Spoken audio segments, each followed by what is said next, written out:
Assalamualaikum warahmatullahi wabarakatuh. Perkenalkan, nama saya Najla Nabila dengan NIM 2222-10068. Di sini akan mempresentasikan seminar proposal saya yang berjudul Tindak Tutur Ilokusi pada Tuturan Dialog Novel Remedi karya Diskaria Paladinteri Montera de Manix. Baik, yang pertama yaitu bab 1, pendahuluan. Latar belakang bahasa memegang peranan terpenting dalam berkomunikasi. Sebagai makhluk sosial, manusia tidak bisa lepas dari proses komunikasi karena komunikasi sudah menjadi kebutuhan yang mendasar bagi manusia. Dikutip dari Murtado tahun 2017. Dalam kehidupan sehari-hari, komunikasi tentu sangat penting, terutama dalam keluarga. Kontak lisan pada dasarnya adalah proses di mana pembicara atau mitra bicara memahami konteks dan makna ucapan lawan bicaranya. Penulis tertarik untuk meneliti tentang tindak tutur ilokusi dan cara penggunaan mengenai langsung dan tidak langsungnya tuturan yang digunakan pada tuturan dalam novel Remedi. Alasannya yaitu peneliti telah membaca keseluruhan cerita dalam novel dan pada novel tersebut banyak terdapat tindak tutur ilokusi. Oleh karena itu, peneliti merasa tertarik untuk melakukan penelitian dengan judul Tindak Tutur Ilokusi pada Tuturan Dialog Novel Remedi karya Diskaria Paladinteri Montera de Manix. Selanjutnya yaitu kajian penelitian yang relevan. Yang pertama, Muslimawati tahun 2015, yaitu mahasiswa FKIP UIR dengan judul Tindak Ilokusi Asertif dan Direktif dalam Tindak Tutur Tokoh Utama pada Novel 99 Cahaya di Langit Eropa karya Hanum Salsabila Rais dan Rangga Almahendra. Yang kedua yaitu Rio Rahmatul Rizki, mahasiswa FKIP UIR pada tahun 2015 dengan judul Tindak Tutur Ilokusi Tokoh Utama dalam film Hijrah Cinta sutradara Indra Gunawan. Dan yang ketiga yaitu Nova Diansari, mahasiswa FKIP UIR pada tahun 2017 dengan judul Tindak Tutur Ilokusi Siswa RA Khairul Bunaya Desa Menggala Sempurna Kecamatan Tanah Putih Kabupaten Rokan Hilir tahun ajaran 2016-2017. Selanjutnya yaitu pertanyaan penelitian. Yang pertama, bagaimana wujud tuturan ilokusi dalam novel Remedi? Yang kedua, apa fungsi dari setiap tuturan dalam novel Remedi? Tujuan penelitian yang pertama yaitu untuk mengetahui wujud tuturan ilokusi dalam novel Remedi, dan yang kedua untuk mengetahui fungsi dari setiap tuturan dalam novel Remedi. Manfaat penelitian yang pertama yaitu manfaat teoritis. Analisis ilokusi membantu dalam memperluas pemahaman tentang bagaimana bahasa digunakan dalam konteks sosial tertentu, khususnya dalam karya sastra.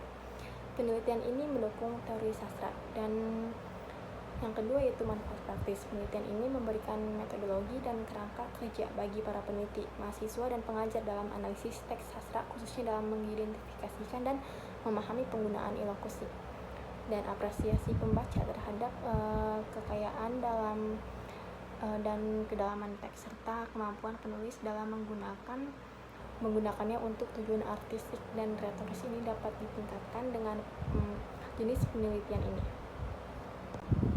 Selanjutnya yaitu bab 2, kajian teoretik. Kajian teoretik yang pertama yaitu pragmatik. Rahardi tahun 2020 halaman 4-5 berpendapat bahwa pragmatik merupakan cabang linguistik yang terbaru sekaligus menelaah maksud dari penutur yang tidak terlepas dari konteks di luar tuturan. Penutur dimaksudkan sebagai makna pragmatik yang sangat terpengaruh pada asumsi personal maupun komunal dari mitra tutur. Maka dengan kata lain, pragmatik disebut juga dengan studi bahasa yang terikat konteks, bukan studi bahasa yang bebas konteks.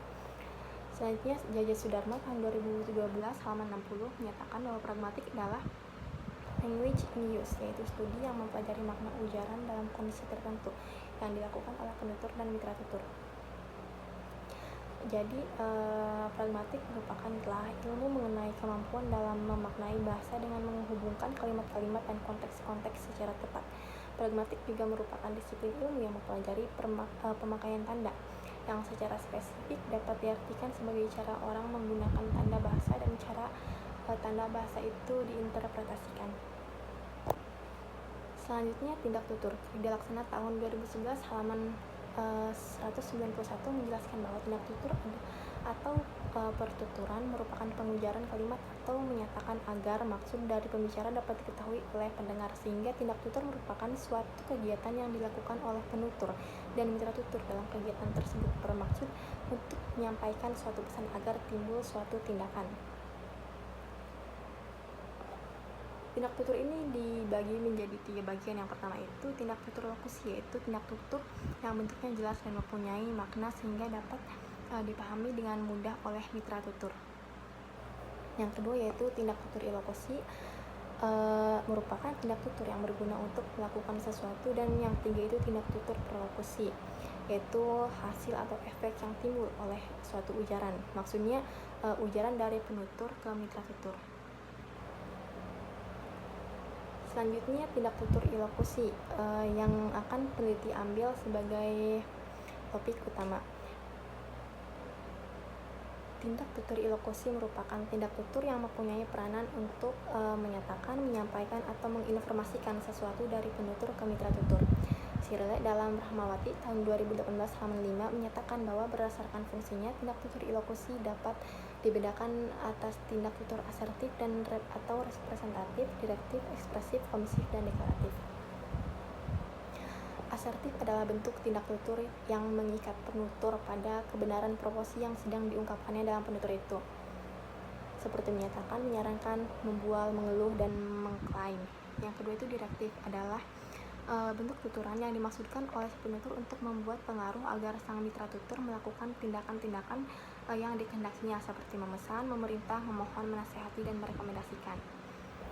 Yang ketiga yaitu ekspresif, yaitu bentuk tuturan yang berfungsi menyatakan atau menunjukkan sikap psikologi si penutur terhadap keadaan tertentu, seperti berterima kasih, memberi selamat, meminta maaf, menyalahkan, memuji, dan berbelasungkawa.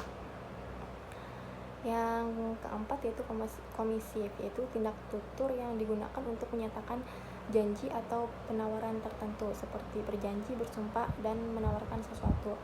Yang kelima yaitu deklarasi, yaitu bentuk tutur yang menghubungkan si penutur dengan kenyataannya, seperti berpasrah, memecat, membaptis, memberi nama, mengangkat, mengucilkan, dan menghukum. Selanjutnya novel. Novel adalah karya sastra yang diciptakan oleh pengarang dari pencampuran imajinasi dan gambaran kehidupan di sekitar pengarang yang menghasilkan dunia baru yang berisi tentang kehidupan para tokoh.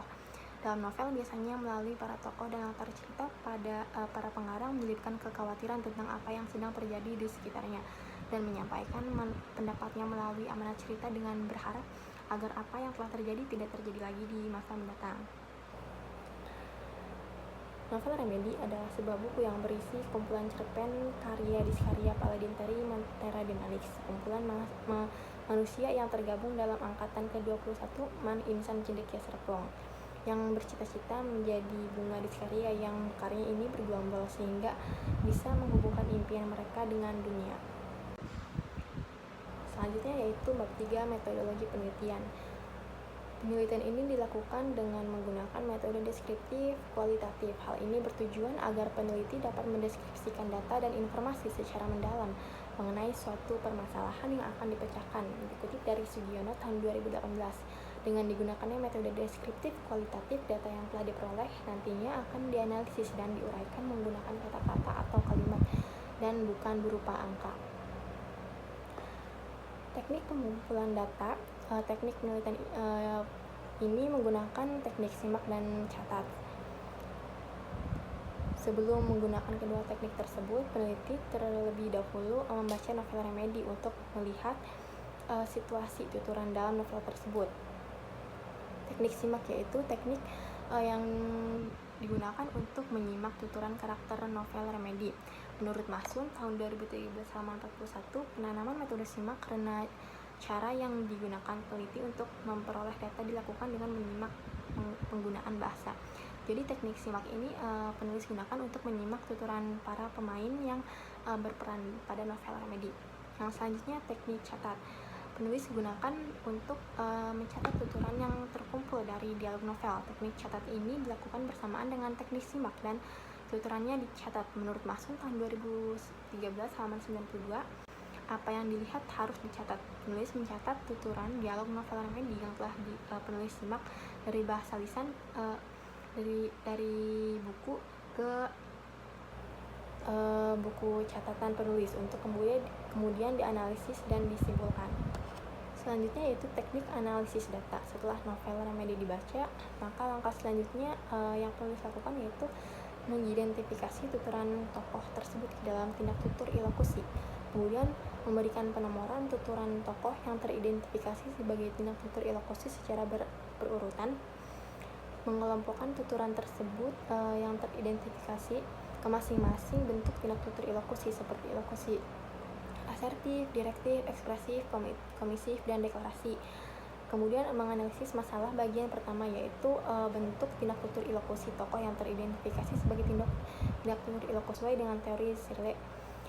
Yang kelima yaitu menganalisis masalah kedua, yaitu cara pengungkapan tuturan tokoh yang ada di dalam tindak tutur ilokusi.